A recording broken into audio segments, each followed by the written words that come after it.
Bom dia a todos, é um prazer estarmos todos novamente aqui nesse webinar, de 1 hora somente hoje. Esperamos que vocês tenham essa 1 hora produtiva. Meu nome é, para quem não me conhece, meu nome é Clarissa Machado, eu sou sócia do Trent Ross Watanabe há muitos anos, não vou confessar quantos. Estou aqui dividindo essa mesa, essa discussão com vocês, com vários sócios aqui, tá? Principalmente da área do contencioso tributário. Então, Maria Rita, vou começar apresentando a Maria Rita Ferragutti, nossa sócia líder da prática de contencioso, Rafael Gregorin, também sócio do contencioso, juntamente com o Telírio Saraiva, e a Carol Espósito, que também faz parte do nosso time aqui do tributário. A ideia desta nossa 1 hora de discussão é realmente trazer para vocês um update de todas, não de todas, mas das discussões mais relevantes ou dos pontos mais relevantes e pendentes que estão ao redor do questionamento e do tratamento da subvenção para investimento. Então, a nossa ideia é trazer para vocês este update sem o objetivo de exaurir a discussão ou de trazer as soluções, porque, como vocês sabem, tem muita coisa ainda a ser discutida e decidida, mas, enfim, é que para todos nós, a nossa ideia é que todos tenhamos o mesmo nível de informação. Só em termos, antes de eu começar aqui a introdução, em termos de housekeeping itens, essa apresentação está sendo gravada, e vocês têm, para que a gente possa ter um dinamismo, porque teremos só 1 hora, o que nós pedimos para vocês é sim, façam questões, apresentem via o nosso Q&A, que está ativo. Então, se vocês tiverem qualquer questionamento, comentário, por favor, usem o Q&A aqui do Zoom, e nós responderemos, seja durante a apresentação, se por alguma razão não respondermos durante a apresentação, responderemos depois, ou até durante ao vivo aqui, dependendo de como ande a dinâmica. Mas a nossa ideia é que essa discussão seja, de fato, extremamente informal e elucidativa, para que pelo menos a gente saiba os principais pontos e o que, com certeza, está fazendo vários de vocês aí não dormirem ou estarem preocupados com os próximos passos. Dito isso, eu vou começar aqui um pouquinho, nos primeiros 5 minutos, fazendo uma introdução, trazendo aqui um histórico. Se você puder, Telírio está colocando aqui, de novo, nosso objetivo aqui não são slides, mas sim só para a gente ter como base a Lei 12.973, então, de onde surgiu a subvenção para investimento, toda aquela discussão passada de custeio e subvenção para custeio, subvenção para investimento, de ter uma base legal da 12.973, que, na verdade, ela vem como base do Decreto-Lei 1598 de 77. Então, no Decreto-Lei 1598 de 77, praticamente você tinha um wording, né, uma descrição dos artigos sobre subvenção bem parecido com o que a gente tem hoje na 12.973, vamos dizer assim, antes da lei complementar, que vai ser um passo adicional que eu vou mencionar em seguida. Então, quando olhamos o artigo 30, que vocês com certeza já sabem decora e salteado, eu estou aqui no artigo 30, antes da lei complementar. Você tem o caput, em que ele fala subvenções para investimento, sem definir, mas ele claramente diz mediante, e isso vai ser importante para os próximos palestrantes. Lembrem, no caput ele fala inclusive mediante isenção ou redução de impostos, concedidas como estímulo à implantação ou expansão de empreendimentos econômicos, não serão computadas na determinação do lucro real, desde que registrada em reserva.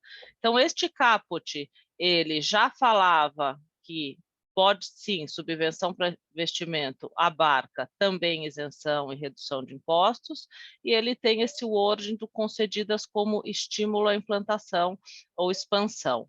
Nesse contexto, a questão de ter ou não reserva do ponto de vista legal nunca foi discutida. Nós vamos ver em seguida, no judicial, a questão do pacto federativo para uma ilegalidade.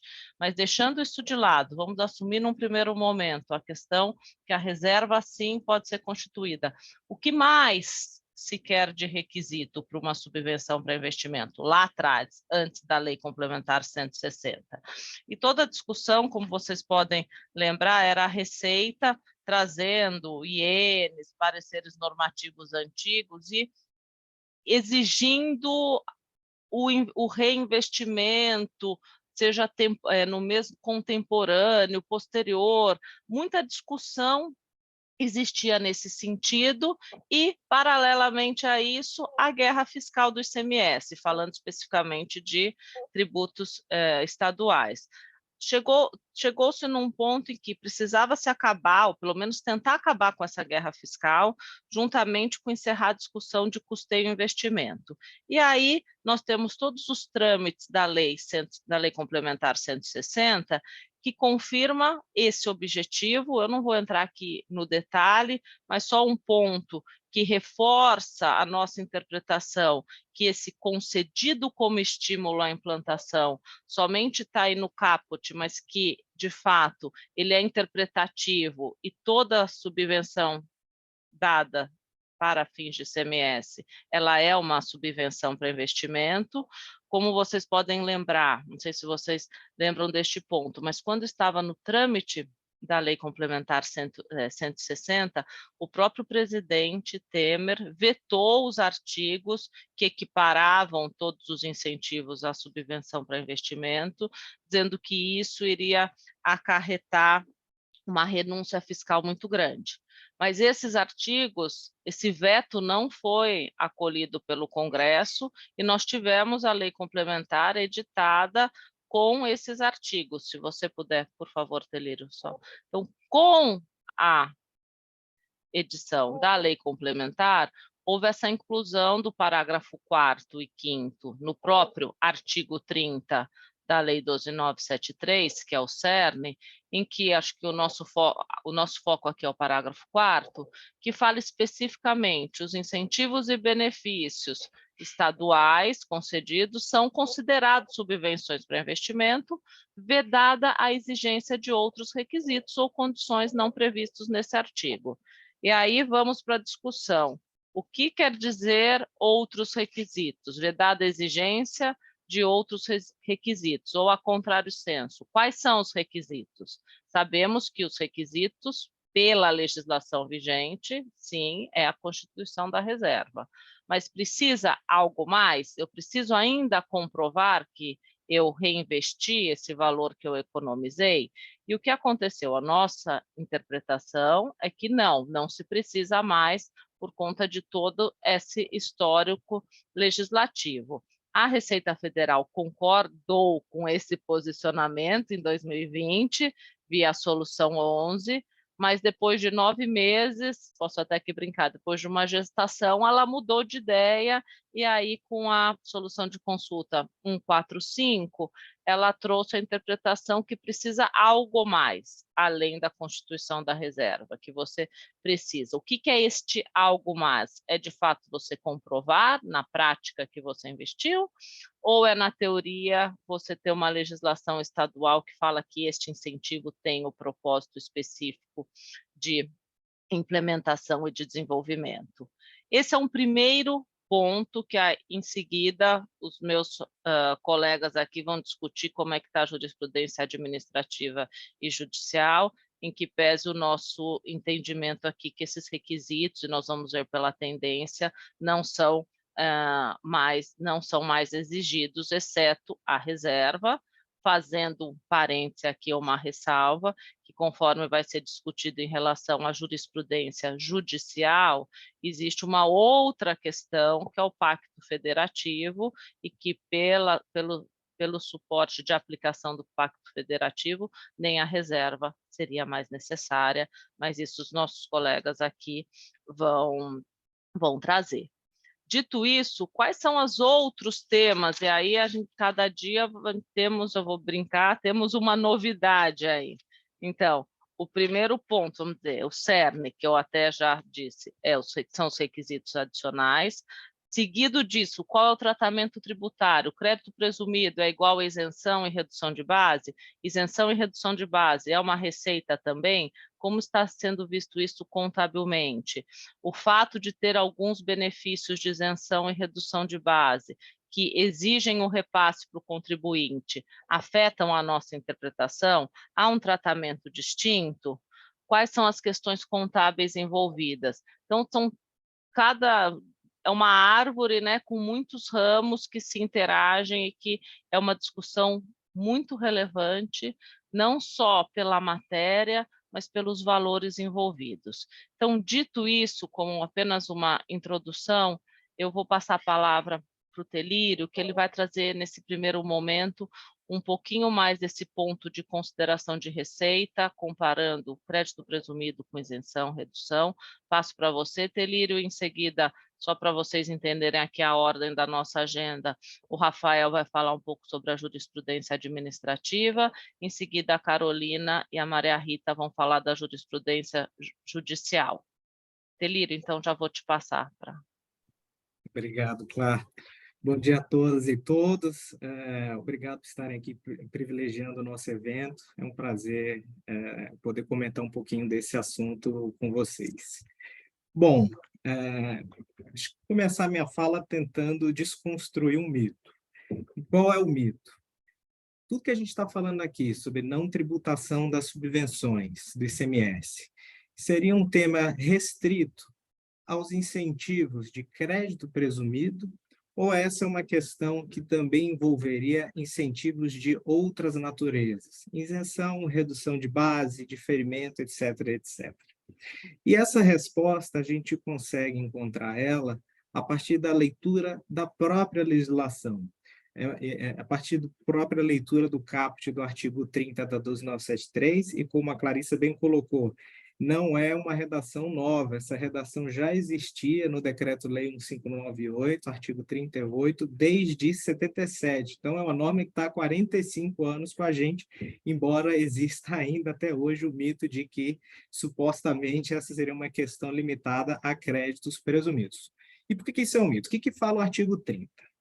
Subvenções para investimento, inclusive mediante isenção ou redução de impostos, não serão computadas na determinação do lucro real. Reparem que a legislação sequer faz referência expressa a crédito presumido.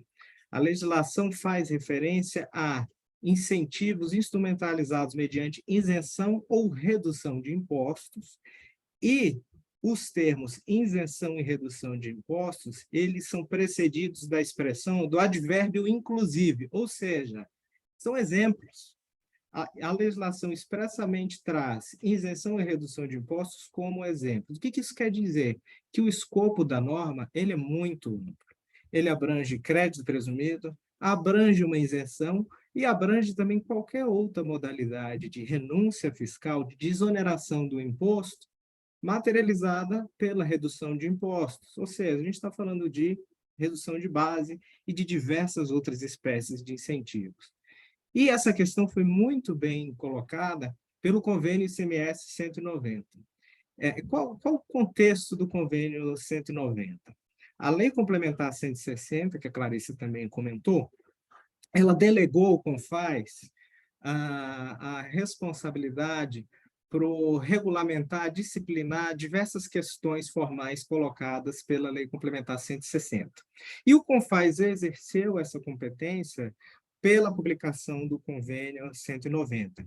E no convênio 190, o que o CONFAZ diz? Para fins de aplicação do convênio, logo, para fins de aplicação e interpretação da própria Lei Complementar 160, considera-se como incentivo do ICMS os seguintes, e aqui nós temos um rol de 17 incisos trazidos pelo convênio, que praticamente abrange qualquer desoneração do ICMS. Crédito presumido é apenas um dos incisos, está no inciso 5º. O rol de incisos começa pela isenção, seguido de redução de base e vários outros. Então, o primeiro mito, eu acho que agora está desmistificado, essa questão não é limitada a créditos presumidos. Essa questão abrange outras espécies de incentivos do ICMS, cujo ganho reflexo da desoneração fiscal é passível de exclusão da base do imposto de renda, da CSL, não tributável pelo PIS e pela COFINS. Tudo bem. Mas aqui um segundo mito. Como eu identifico o ganho que eu vou poder excluir do meu lucro real? E essa questão está muito viva hoje, sobretudo no judiciário, apenas para antecipar um pouquinho o que a Rita e a Carol vão endereçar. A segunda turma do STJ, por exemplo, faz distinção entre incentivos que representariam grandezas positivas, crédito presumido, e incentivos que supostamente representariam grandezas negativas, ou seja, eu deixo de ter uma despesa, que é o caso da isenção, da redução de base. O ponto é que, hoje, as subvenções para investimento, elas obrigatoriamente transitam pelo resultado. Isso é uma questão essencialmente contábil. Para a gente entender ela, é bom voltar aqui um pouquinho em 2007. Vocês sabem, em 2007 foi o ano que o Brasil iniciou o processo de convergência das nossas normas contábeis aos padrões internacionais de contabilidade. Isso começou com a Lei 11.638, que alterou diversos dispositivos da Lei das Sociedades por Ações. Como era antes da Lei 11.638? Como era na contabilidade antiga? A subvenção para investimento ela era contabilizada diretamente no patrimônio líquido em conta de reserva de capital. Ela não passava pelo resultado. Isso era previsto no artigo 8.2 da Lei das SA. Esse artigo foi revogado pela 11.638. E o que diz a legislação comercial pós-convergência aos padrões internacionais de contabilidade? Hoje, as subvenções para investimento, elas transitam pelo resultado, e após o seu trânsito do resultado, somente quando o exercício é encerrado, o resultado, os lucros, os ganhos subvencionados, eles podem ser destinados a uma nova conta de reserva de lucros trazida pela Lei 11.638, que é a reserva de incentivos fiscais.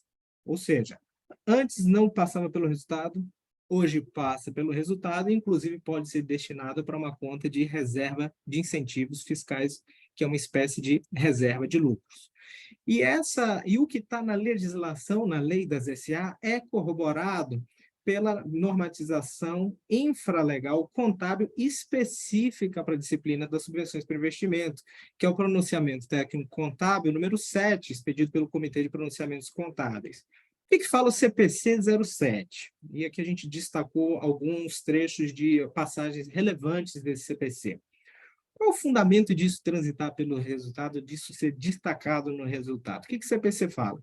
É preciso a divulgação do resultado da subvenção governamental para devida compreensão das demonstrações contábeis. Ou seja, quem está olhando e lendo o balanço da companhia, lendo as demonstrações financeiras, quer saber identificar, a empresa deu lucro porque ela vendeu bem, porque ela prestou serviços, ou porque ela teve uma desoneração tributária? Qual o impacto dos ganhos de subvenção, das desonerações tributárias, no resultado da companhia? Isso precisa estar aberto nas demonstrações financeiras, até para que possa ser comparado com as demonstrações financeiras de outras empresas, e haja, né, uma devida compreensão das DFs.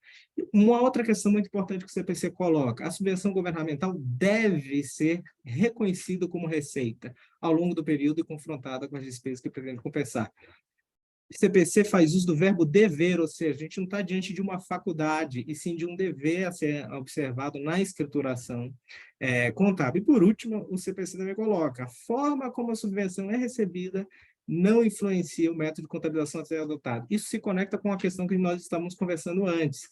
Não importa se o incentivo é instrumentalizado via crédito presumido ou isenção. A forma como a subvenção é recebida não influencia o método de contabilização, ou seja, é preciso reconhecer o ganho de subvenção para adequada divulgação das demonstrações contábeis, independentemente de como essa subvenção é instrumentalizada. Mas ainda assim persiste a dúvida: como eu mensuro o meu ganho, que eu vou excluir do lucro real, em incentivos em que a minha despesa com o imposto, e o imposto que vem na minha nota fiscal, ele já está afetado pela desoneração, é o caso dos casos de redução de base de cálculo, ou sequer eu tenho despesa de ICMS, que é o caso da isenção, o ICMS sequer é devido. Como isso é mensurado? Essa é uma questão que foi resolvida, na minha opinião, bem endereçada pela própria Receita Federal por meio da solução de consulta número 55 de 2021, solução POSIT. E o fisco, a gente tentou colocar aqui passo a passo a forma que o fisco nos ensina a mensurar o ganho quando o incentivo é de isenção e redução de base. Qual é o primeiro passo que a Receita Federal indica? Mensure o ICMS que seria devido se o incentivo não existisse. Segundo passo, identifique qual foi o ICMS efetivamente devido, ou seja, impactado pelo incentivo.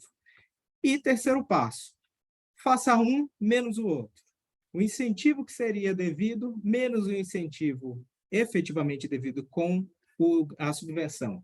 A diferença entre um e outro é o ganho que vai poder ser excluído da apuração do imposto de renda. E o racional que a solução de consulta trouxe, ela encontra base, de novo, na própria normatização infralegal contábil CPC 07. E aqui a gente trouxe, de forma ilustrativa, um exemplo de contabilização que é mencionado na própria solução de consulta e que teria aí amparo no CPC 07. Então, colocando a questão na prática, vamos supor que a gente está diante de um incentivo de redução de base de cálculo do ICMS. Qual que seria o passo 1? O ICMS sem incentivo aqui no nosso exemplo, vamos considerar que se não tivesse redução, o ICMS devido seria 160. Com a redução, o ICMS caiu para R$100, ou seja, um menos o outro, meu ganho é R$60. R$60 eu ganho de subvenção que eu não vou tributar. Como é que contabiliza isso e demonstra esse ganho no resultado? Eu reconheço o passivo do valor efetivo do ICMS devido, que é o valor que está na nota fiscal, R$100, contra uma despesa de ICMS, debitando o resultado em R$100. Passo seguinte, eu reconheço a subvenção, fazendo um incremento na despesa de ICMS de R$60, com contrapartida, crédito em uma rúbrica no resultado de ganho de subvenção de ICMS, de R$60. Esse é o ganho não tributável que vai ser retirado do lucro real, que não vai estar sujeito à tributação pelo IRCS, PIS e COFINS. Então, dois mitos que a gente tentou desconstruir. Primeiro, não é uma questão isolada para créditos presumidos, e sim, é possível trazer essa discussão para a redução de base, isenção, outros incentivos, e sim, identificar o ganho de subvenção na contabilidade, e esse valor é o que se vai dar laço para a exclusão na apuração do lucro real. Bom, agora passo a palavra para o Rafa comentar um pouquinho de como está o contexto na jurisprudência administrativa. Obrigado. Obrigado, Telírio. Bom dia a todas e a todos. É um prazer novamente ter todos vocês aqui. Estou vendo que a casa está cheia. Obrigado pela presença de todos vocês, nossos amigos, clientes de longa data. Bom, depois da exposição da Clarice e do Telírio, vou expor um pouquinho aqui a jurisprudência do CARF. Acho que todo mundo acompanha aqui bastante esse assunto no CARF, vem há mais de 20 anos aí com decisões em todos os sentidos, variando bastante entre decisões favoráveis e desfavoráveis, mas já adianto que hoje temos um cenário aí relativamente positivo, principalmente na Câmara Superior do CARF. Então é um assunto a ser revisitado por todos vocês, porque as oportunidades estão aí na mesa. Então, só um breve histórico da jurisprudência do CARF. Como eu disse, né, essa discussão ela vem há décadas. No começo, as autoridades e as próprias turmas do CARF, elas detalhavam, elas iam a fundo em quais eram todos os requisitos exigidos pela Receita Federal, para aí sim verificar se estávamos falando de subvenção para investimento ou custeio.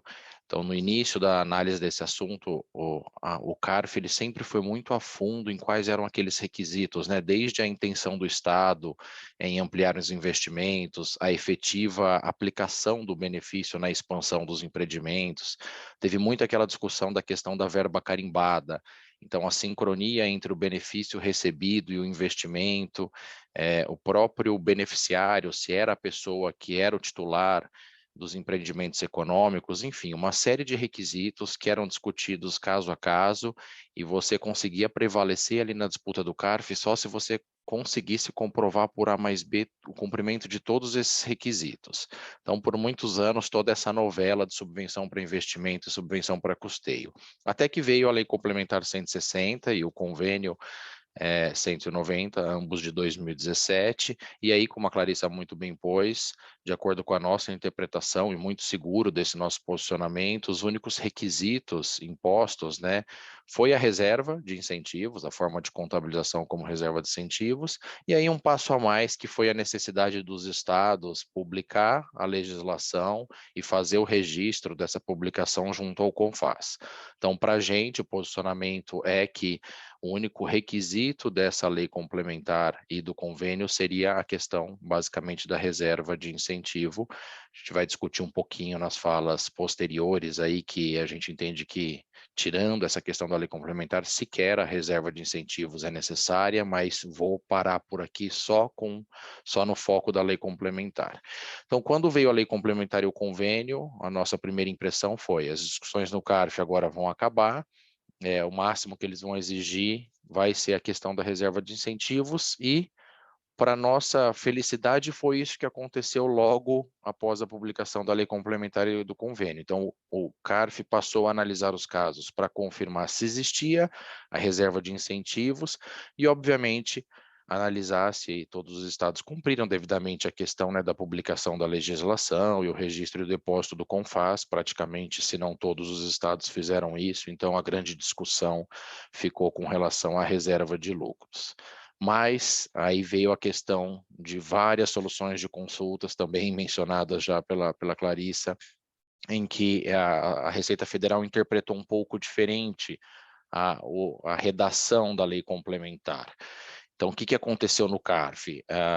Houve ali, não diria uma alteração de jurisprudência, mas houve ali um tumulto nos julgados, porque algumas turmas e alguns julgadores passaram a requisitar não só a comprovação da reserva, mas também a discutir o caput ali, que a Clarissa muito bem leu, no sentido de seria necessário também que a legislação estadual comprovasse que o benefício foi concedido como estímulo à implantação e à expansão.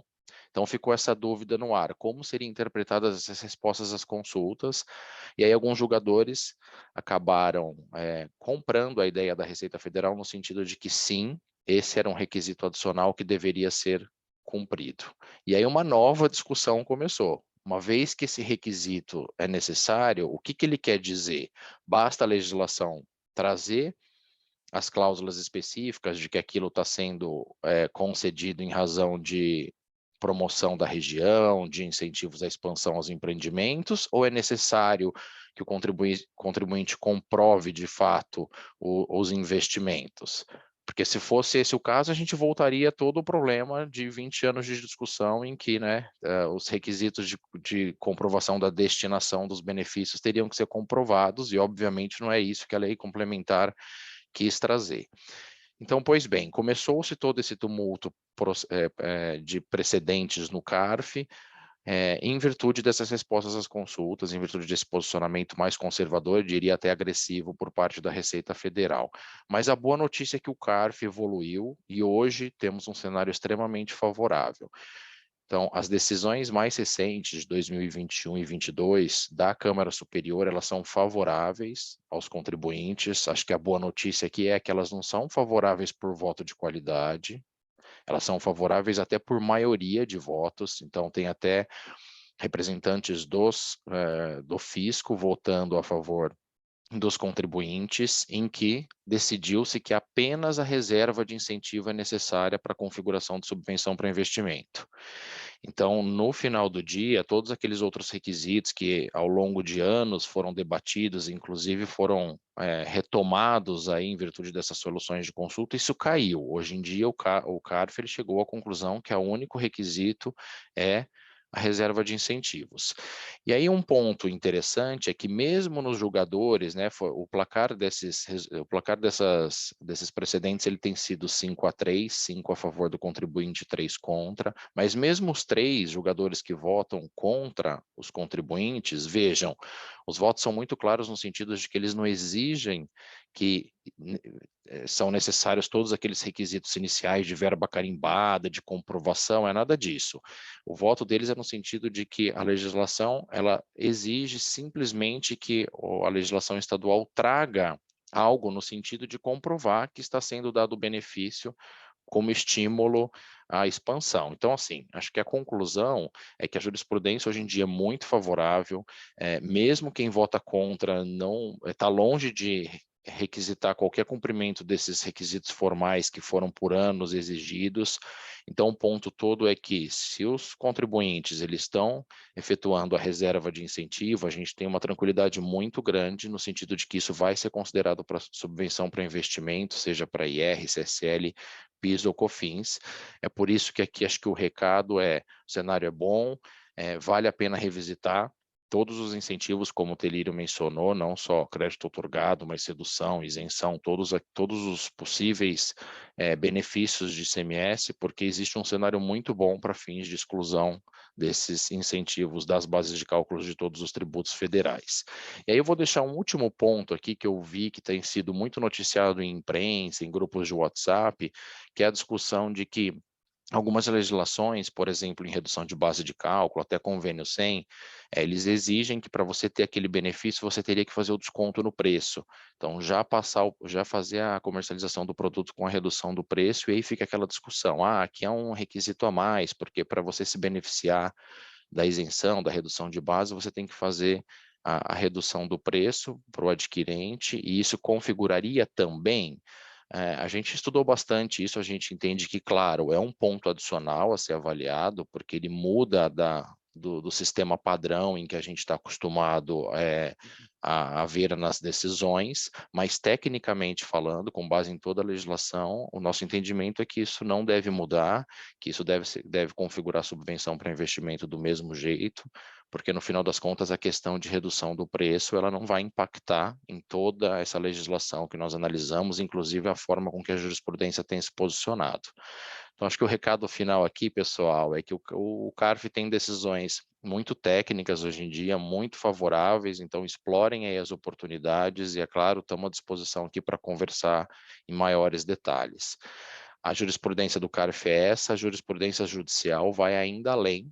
Eu vi até que tem pergunta sobre pacto federativo, a gente deixou de responder no chat, porque eu tenho certeza que a Carolina e a Maria Rita vão mencionar a questão do pacto federativo, mas aqui na transição eu só gostaria de deixar o recado de que o CARF está bem, no judicial ainda há mais oportunidades, porque há mais argumentos, até mesmo para afastar a questão da reserva. Então, Carol, com você, e obrigado a todos pela presença novamente, é muito bom vê-los aqui. Obrigada, Rafa. Bom dia a todas e a todos. E eu vou falar um pouquinho sobre a questão da jurisprudência no STJ, que é onde tem essa questão referente ao Pacto Federativo. Mas antes de entrar no Pacto Federativo, até puxando um pouquinho o gancho do que o Rafa trouxe sobre o posicionamento do CARF, relacionado até mesmo a interpretação do artigo 30 da 12973, recentemente, no mês passado, a segunda turma da STJ, que tem um posicionamento até mencionado pelo Perillo, no sentido de não aplicar o Pacto Federativo quando se tratar de benefícios que não sejam a questão do crédito presumido, foi trazido nesse julgamento a questão de que o Pacto Federativo não estaria aplicado, mas, de outro lado, deveria ser analisada sob a perspectiva do artigo 30 da 12973. E aí surgiu a discussão, que isso foi trazida e foi esclarecida no mês passado, quais seriam esses requisitos, né? Então, houve um pedido tanto por parte do contribuinte quanto por parte da União, para que fosse esclarecido se essa análise que a segunda turma da STJ trouxe, especificamente no caso ali analisado, envolve isenção e redução de base de cálculo, quais seriam efetivamente os requisitos que deveriam ser analisados para o caso concreto. E o posicionamento que foi trazido pela segunda turma, ela vai em linha com o que a gente está mencionando com relação à existência de um único requisito, que é a questão da contabilização da reserva. Tá? A discussão referente à comprovação de que seria subvenção por investimento, se teria ou não estabelecido estímulo, essa questão toda que a Receita Federal trouxe de novo, uma tentativa de trazer mais este requisito, esse julgado do STJ da segunda turma, ele trouxe esse ponto como esclarecedor e trazendo a questão de que qualquer tipo de investimento, de benefício, ele deveria sim ser entendido como subvenção para investimento. Então, isso é um ponto positivo em termos de jurisprudência, isso quando a gente olha pela perspectiva da 12973. Mas eu acho que o ponto mais importante que a gente tem no STJ é realmente a questão do Pacto Federativo. Tá? Desde 2017, a jurisprudência da STJ ela tem caminhado no sentido de que, quando a gente fala em relação a benefícios fiscais, não teria como falar em tributação de RPJ e CSL. E aqui eu já faço uma ressalva. O STJ, quando ele faz análise do Pacto Federativo, e os casos concretos, eles estão sempre sendo analisados sobre o viés de RPJ e CSL.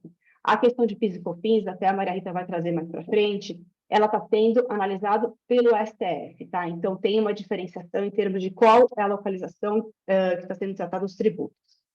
Voltando à questão especificamente do Pacto Federativo, o STJ entende o quê? Ele vai além da própria legislação da 12973. Ele entende que esses benefícios, eles não seriam uma receita do próprio contribuinte.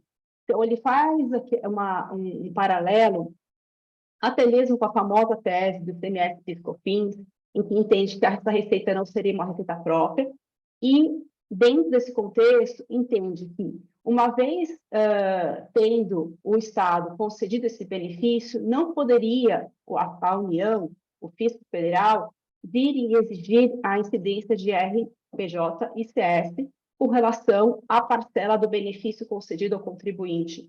Porque, se assim o fizer, estaria ferindo o Pacto Federativo que está previsto no nosso ordenamento. E aí, onde que a gente quer chegar nesse ponto? A primeira decisão que teve ainda não tinha a mudança da legislação do STJ, que foi dada por meio de embargo de divergência, então, a decisão de primeira sessão não tinha sido analisada sobre o viés da alteração da lei, da 12973, que teve pela Lei Complementar 160.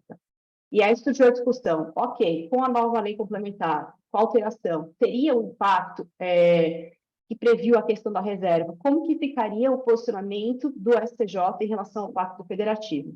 Esse ponto aí foi também abordado já teve uma reanálise do tema no STJ, também pela primeira sessão, que confirmou que, mesmo diante da mudança da legislação, isso não teria impacto no posicionamento quando diante de aplicação do Pacto Federativo.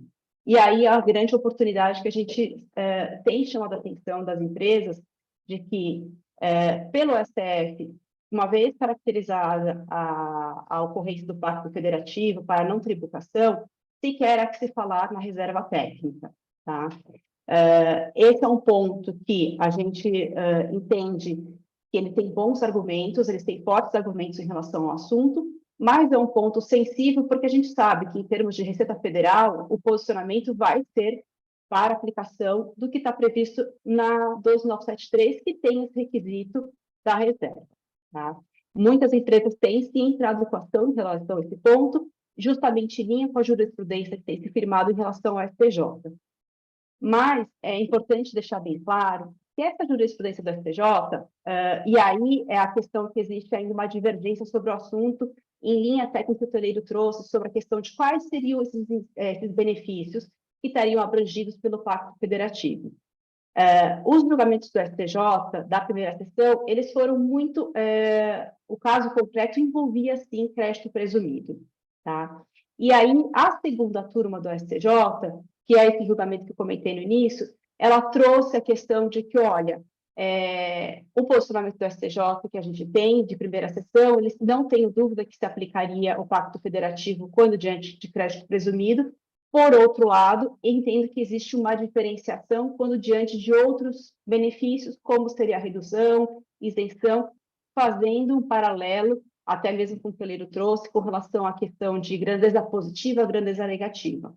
A gente tem um entendimento, até já antecipado pelo Telírio, pela Clarissa, de que não existiria essa diferenciação em termos de benefício, até quando a gente olha a questão do argumento trazido de grandeza positiva e grandeza negativa, que é utilizado até no julgamento pelo STJ. Fato é que, para esses benefícios, certamente vai ter que ter uma uniformização de jurisprudência no STJ sobre o assunto.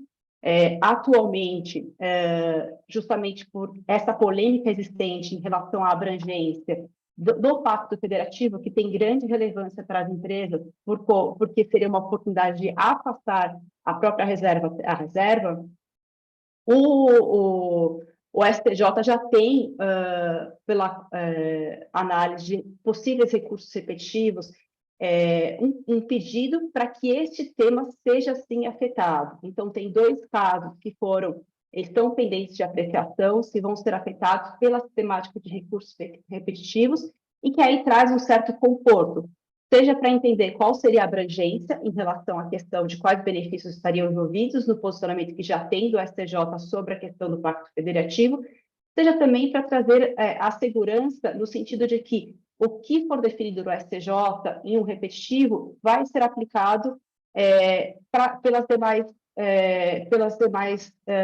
julgadores que estão no judiciário e potencialmente também venha a ser impactado com relação ao posicionamento da Receita Federal e com o CAR, que também tem esse vínculo, né? Então, hoje, em termos concretos, o que a gente tem no STJ? A questão do Pacto Federativo, ele sim é aplicado. A primeira sessão, ela já tem um posicionamento em relação a esse assunto, tendo confirmado também que permanece a aplicação do Pacto Federativo para não ter qualquer outro tipo de requisito, como será a questão da reserva. Contudo, existe uma tendência da segunda turma que tem a divergência em relação ao assunto de tentar afastar esse posicionamento do STJ para os casos que não envolvam crédito presumido. A gente tem o posicionamento de que essa distinção não se justificaria, mas é um ponto de atenção a todos e a todas. E também um ponto de atenção que a nossa expectativa é que esse assunto seja afetação por meio de repetitivo ocorra no ano que vem. Em ocorrendo a afetação de repetitivo, é sempre importante lembrar a tendência que a gente tem hoje em dia em termos de jurisprudência, de tentar modular efeitos de decisões, tá? Então, aí torna essa discussão não relevante em termos de judicialização, porque ela não conflita com a discussão trazida pela Clarice e pelo Perillo com relação à própria questão do artigo 30 do 12973, cumprimento dos requisitos e quais serão os requisitos. É um outro argumento que também traz uma força. E que, dependendo da situação, vale a pena pensar em judicializar esse assunto, principalmente se a gente tiver uma situação de afetação de repetitivo, porque a gente sabe os riscos em relação à modulação, que, via de regra, atingem as empresas que não entraram com ação judicial antes do julgamento. Então, esse é um panorama que a gente tem em termos de STJ, tá? Queria somente concluir que essa questão envolvendo IRPJ e STS, ela chegou a ser levada para o STF no primeiro momento, para ver se seria afetado para análise de repercussão geral, e o STF, na época, trouxe um entendimento de que a matéria seria infraconstitucional, sendo por isso, é uma matéria que hoje em dia tem encaminhado para ser analisado único e exclusivamente pelo STJ. Tá? O que muda, o que é diferente quando a gente fala de PIS e COFINS, que é o que eu passo até a palavra agora para a Maria Rita, que vai falar um pouquinho sobre a perspectiva do STF em relação ao tema. Bom dia a todas e a todos. Eu também gostaria de agradecer aí a presença de todos vocês. Para nós é uma alegria tê-los participando desse nosso webinar. Eu vou focar aqui a minha exposição no Supremo Tribunal Federal e a questão do PIS e da COFINS, tá, gente? Como vocês devem ter conhecimento, né? Está sob julgamento no Supremo, né? A possibilidade de exclusão da base de cálculo dessas duas contribuições de créditos presumidos do ICMS, né? O que foi levado ao Supremo via repercussão geral reconhecida em 2015, tá? Cujo tema é o 843 do STF, possibilidade de exclusão de crédito presumido de ICMS exclusivamente. Então, neste caso, não se julga outras formas de benefício, tais como as isenções e reduções de base de cálculo ou reduções de alíquota, tá? Então, somente aí crédito presumido. E qual é o panorama desse caso, né? Então, temos esse tema 843, como eu falei para vocês, a repercussão geral foi reconhecida em 2015. Em março de 2021, iniciou-se o julgamento virtual deste RE, e naquele momento foram proferidos todos os votos, os 11 votos, sendo que o contribuinte ganhou por maioria, 6 favoráveis ao contribuinte e 5 favoráveis ao fisco. O ministro Marco Aurélio era o relator do caso, tá? E, num primeiro momento, acreditou-se que essa discussão estava encerrada, tá? Mas, ato contínuo, no mês seguinte, em abril, o ministro Gilmar Mendes pediu destaque deste julgamento, ainda havia tempo para isso. Então, segundo o regimento do Supremo, o que ele fez foi perfeitamente cabível, tá? Ele pediu destaque, de forma que, de acordo com a regulamentação da época, zerou-se o julgamento. Então, o contribuinte ganhou por 6-5, em função desse pedido de destaque do ministro Gilmar Mendes. O julgamento ele saiu do virtual, né? E necessariamente foi para o presencial, zerado, tá? O que é muito importante aí que nós consideremos neste quadro todo? Primeiro, os argumentos do fisco, depois do contribuinte e depois do que a gente faz com relação a esse precedente que é extremamente importante e de um julgamento presencial que precisará ocorrer ainda, tá? Primeiro, os argumentos do fisco, né? O que ele leva aí para o processo para defender que a redução, que no caso o crédito presumido, ele compõe a base de cálculo do PIS e da COFINS. Então, o primeiro e mais importante aí argumento é de que, segundo a Fazenda Nacional, né, a base de cálculo dessas duas contribuições, elas englobam a totalidade de receitas auferidas, o que, no caso, inclui os créditos presumidos, tá? Como argumento adicional, eles defendem tratar-se de uma subvenção para custeio, e, por ser assim, deveria necessariamente haver uma lei, né, determinando a exclusão do crédito presumido do cálculo do PIS e da COFINS. Então, são os dois principais argumentos que se utiliza.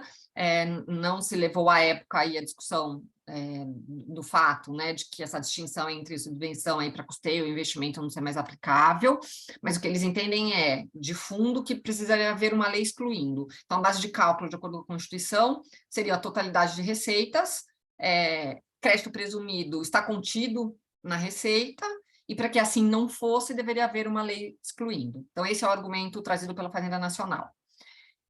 Contribuinte, o que ele levou para o Supremo Tribunal Federal? Primeiro, que crédito presumido trata-se de uma renúncia fiscal, e ele viola o conceito de faturamento se entender que eles precisam ser tributados, né? Porque eles não corresponderiam aí a uma receita nem a um faturamento do contribuinte. Um argumento fortíssimo em prol dessa tese, né, é o julgamento da exclusão do ICMS da base de cálculo de PIS e COFINS, em que o próprio tribunal, o Supremo Tribunal Federal, reconheceu nessa linha construída aqui pelo contribuinte, no caso do tema 843, tá? Então, o argumento principal aí do contribuinte é tratar-se efetivamente de uma renúncia fiscal. A decisão que prevaleceu, né, que sob relatoria aí do ministro Marco Aurélio, como eu mencionei para vocês, foi muito no sentido de que, de fato, o crédito presumido, ele revela uma renúncia fiscal. E o ministro ele até escreve no voto dele, né, de que o efeito prático, né, deste entendimento é de que há uma diminuição do imposto devido, e nesse sentido não haveria aquisição de disponibilidade econômica a revelar capacidade contributiva e assim permitir uma tributação pelo PIS e COFINS, né? O que você teria aqui, no caso concreto, mais uma vez, de crédito presumido, é uma simples redução, né, ou ressarcimento de custos. Então, não haveria capacidade contributiva que permitiria a tributação pelo PIS e COFINS, né? E o crédito presumido é renúncia fiscal. Então, veja, esse ponto, ele é fundamental para um link que eu gostaria de fazer com vocês, quando nós tratamos de outras hipóteses, né, de benefícios que não exclusivamente o crédito presumido. O Telírio já mencionou no início, né, toda a construção aqui que nós consideramos como sendo a mais correta, no sentido de que o próprio artigo 30 da 2943, né, de 2014, ele não limita aos créditos presumidos, né? Toda essa nossa discussão.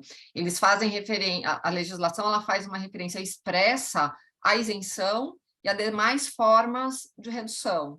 Então, este é um argumento legal, né? Construído a partir do artigo 30 da 12973, em que assim, o próprio enunciado, ao prever estes benefícios, eles não o restringem a crédito presumido. Pelo contrário, fazem uma referência expressa à isenção e a demais formas de redução. E nisso nós incluímos, obviamente, reduções de base de cálculo, reduções de alíquota, tá? que não estariam aí expressamente acobertados dentro desse leading case do Supremo Tribunal Federal. Para além da 2.973, nós temos este precedente do Supremo, em que, ao analisar o crédito presumido, ele considera que benefício fiscal é renúncia, ok? Cujo benefício prático, abre aspas, é diminuição do imposto devido. E tributar violaria, nesse sentido, o Pacto Federativo. Essa conclusão, ela é nossa, não está dentro do voto do Supremo Tribunal Federal, ok? Então, veja, seja pelo dispositivo legal, seja por esse precedente do crédito presumido, nosso entendimento é de que não é provável que no futuro, ainda que o contribuinte seja vencedor no STJ, e que por qualquer motivo, que nós não acreditamos que venha chegar no Supremo, mas que chegue no Supremo, o desfecho ele deve ser o mesmo que vai ser dado para o PIS e para a COFINS no que diz respeito a imposto de renda, ICSL e demais formas de benefício que não exclusivamente crédito presumido.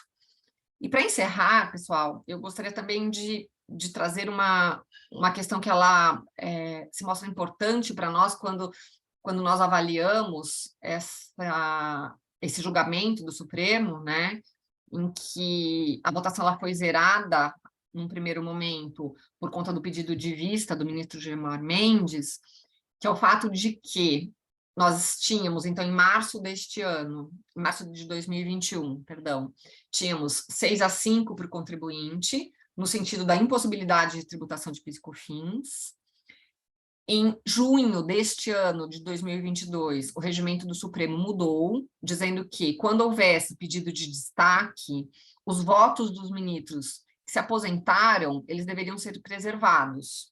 Então, nós temos a aposentadoria do ministro Marco Aurélio, porém o voto dele, que foi favorável ao contribuinte, deveria ser preservado. Então, esse julgamento passaria a ser presencial, mas já com um voto em favor do contribuinte. A semana passada, o regimento do Supremo mudou novamente, tá? No que diz respeito à regulamentação dos julgamentos virtuais e presenciais. E aí que reside a grande boa notícia para todos nós, tá? De acordo com este novo regimento, todas as vezes em que houver destaque, tá? E o processo ele for levado para o julgamento presencial, como é o caso da nossa discussão aqui, tá? Nós não poderíamos ter alteração do julgamento, do resultado, uma vez que essa votação ela já foi encerrada, né? Então, assim, não há mais cancelamento dos votos que já existiram no passado. Então, nós tivemos 6-5, esses votos, eles não mais são cancelados, há necessidade de se levar para o julgamento presencial, porém, sem cancelamento de votos, tá? E por quê? Porque a regra até então vigente, né, até semana passada vigente, ela fazia com que pudesse ser aí trabalhado um resultado quando fosse favorável para o contribuinte ou para o fisco, não importa. Mas, assim, quando a maioria já se posicionasse, alguns dos ministros, teoricamente, poderia trabalhar o resultado final do julgamento. Agora, não mais, tá? Uma vez que o ministro ele apresenta o seu voto num plenário virtual e é feito o pedido de destaque, esse julgamento ele não é mais zerado e é levado para o presencial. É claro que nós não podemos excluir aí o fato de que no julgamento presencial nós nunca tivemos uma situação assim até agora, né? Essa alteração do regulamento foi da semana passada, não podemos excluir a possibilidade de, eventualmente, num julgamento presencial, algum dos ministros mudar o seu voto. Nós entendemos que isso é totalmente improvável, tá? E que, neste caso aqui do Supremo, deve sim prevalecer esse julgamento favorável aos contribuintes, no sentido de que não é possível a tributação pelo PIS e COFINS, no caso dos créditos presumidos de ICMS, tá? Com relação aos demais benefícios fiscais, não fez parte desse repetitivo, né, dessa repercussão geral aí do tema 843, me desculpem, da repercussão geral do tema 843, mas, diante dos fundamentos que foram levados aí no voto vencedor pelo ministro Marco Aurélio, a nossa expectativa é realmente que prevaleça aí uma decisão favorável aos contribuintes. Então, esse é o cenário aqui principal que eu vejo, num sentido assim, muito positivo, né? No que diz respeito aí ao posicionamento do Supremo Tribunal Federal, e esperamos aqui todos nós que realmente assim se confirme esse julgamento de 6-5, e que os demais casos cheguem ao Supremo, tenham aí o mesmo desfecho, porque os fundamentos são totalmente similares. Tá? Clarissa, eu passo para você. Obrigada, Rita. Muito obrigada. Só fazendo o gancho aqui do PIS e COFINS, até porque tem uma questão aí que está pendente no chat, que de fato a Maria Rita está falando da discussão e da não tributação do PIS e COFINS, crédito presumido aplicando, mas aí, de novo, agora aparece uma tese, vou dizer um plus a mais, sei que está errado dizer isso, mas a nova tese de, ok, além da não tributação, posso pegar este valor e excluir da base de cálculo do PIS e da COFINS por conta do caso da exclusão do ICMS para fins de PIS e da COFINS, e seria uma outra discussão que ainda não temos casos concretos. Existe aí, obviamente, essa linha, né, para ter um benefício adicional, mas que ainda é um ponto novo aí que a gente tem visto alguns contribuintes trazerem para não somente não tributar, mas também usar a tese da exclusão do ICMS, mas acho que ainda é bem prematura essa discussão. Acho que, dito isso, eu não sei, acho que foi muito boa essa nossa discussão. De novo, temos várias perguntas e discussões aqui, e até nós pedimos desculpas de não entrar no detalhe, porque cada ICMS é um mundo de incentivos, um mundo, então nós trouxemos as coisas mais gerais do que a gente tem em termos de CARF, judiciário, né, STF, STJ, que estão elencados, mas acho que cada um de vocês aí tem um caso específico com uma nuance que precisa ser analisada, basta ver o chat, questões que envolvem Zona Franca, lei da informática, casos que de fato é uma isenção, mas depois tem um repasse. Então, é uma análise muito fática, mas o contexto por trás acho que é o mesmo em termos dos princípios. E, de novo, temos aqui que acompanhar todos os galhos da árvore, né, para poder ver onde é que chegaremos, e, obviamente, a última palavra do judiciário. E, dentro desse contexto, acho que esse é o update, é a fotografia do que nós temos hoje, mas esse assunto é um filme, então provavelmente logo mais teremos novos webinars assim, dessa forma, essa é a nossa intenção. Até é importante saber se vocês acharam interessante e gostaram dessa forma rápida desse update, para que a gente de tempos em tempos possa voltar para trazer novos updates para vocês. De novo, agradecer pela participação, pela disponibilidade dos clientes, que sempre estão conosco, e também nos colocamos à disposição para discutir qualquer outro ponto que eventualmente não foi respondido, ou foi respondido eventualmente no Q&A de uma forma muito ampla, que a gente não entrou no detalhe. Dito isso, acho que podemos encerrar. Vocês querem falar um tchau? Ou encerramos e desejamos a todos um ótimo resto de dia, e numa terça-feira, que numa quarta é feriado, então que todos possam amanhã descansar um pouquinho para voltar na quinta-feira. Um abraço a todos, acho que encerramos no prazo.